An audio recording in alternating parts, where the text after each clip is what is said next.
राधे राधे। क्यों की जाती है गोवर्धन पूजा? क्या कहानी है गोवर्धन पूजा की? आइए जानते हैं। गोवर्धन पूजा से श्री कृष्ण की एक लीला जुड़ी हुई है। मान्यता है कि ब्रजवासी इंद्रदेव की पूजा करने की तैयारियों में लगे हुए थे।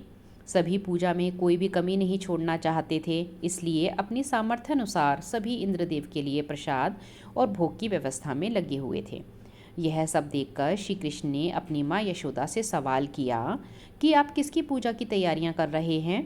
इस पर माता यशोदा ने उत्तर दिया कि वो इंद्रदेव की पूजा करने की तैयारियों में लगी हुई हैं।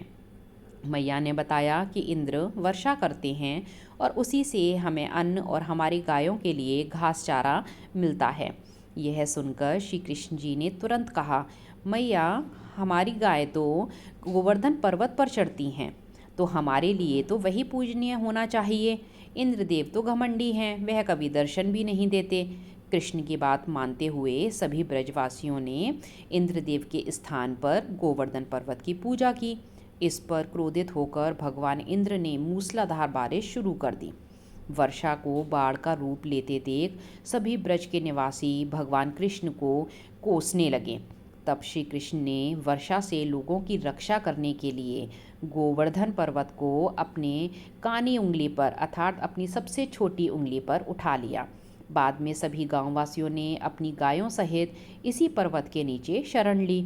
इससे इंद्रदेव और अधिक क्रोधित हो गए तथा वर्षा की गति और तेज कर दी। इंद्र का अभिमान चूर करने के लिए तब भी श्री कृष्ण ने सुदर्शन चक्र से कहा कि आप एक काम करें, आप पर्वत के ऊपर रहकर वर्षा की गति को नियंत्रित करें। और शेषनाग से कहा कि मैंड बनाकर पर्वत की ओर पानी आने से उसको रोकने के लिए कहा। इंद्रदेव लगातार रात दिन मूसलाधार वर्षा करते रहे। कृष्ण ने 7 दिनों तक लगातार पर्वत को अपने हाथ पर उठाए रखा।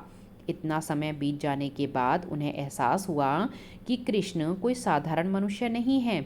तब वह ब्रह्मा जी के पास गए और वहाँ उन्हें ज्ञात हुआ कि श्री कृष्ण कोई और नहीं बल्कि स्वयं श्री हरि विष्णु के अवतार हैं। इतना सुनते ही वह श्री कृष्ण के पास जाकर उनसे क्षमा मांगने लगे।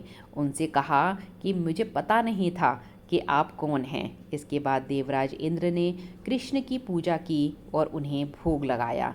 तभी से गोवर्धन पूजा की परंपरा कायम है। मान्यता है कि इस दिन गोवर्धन पर्वत और गायों की पूजा करने से भगवान कृष्ण प्रसन्न होते हैं। इस दिन गाय के गोबर के टीले बनाने की भी परंपरा है, जिसे फूलों से सजाया जाता है और इनके आसपास दीपक जलाए जाते हैं। इन टीलों की परिक्रमा भी की जाती है, जिसे गोवर्धन पर्वत की परिक्रमा के जैसा माना जाता है। राधे राधे। जय श्री कृष्णा।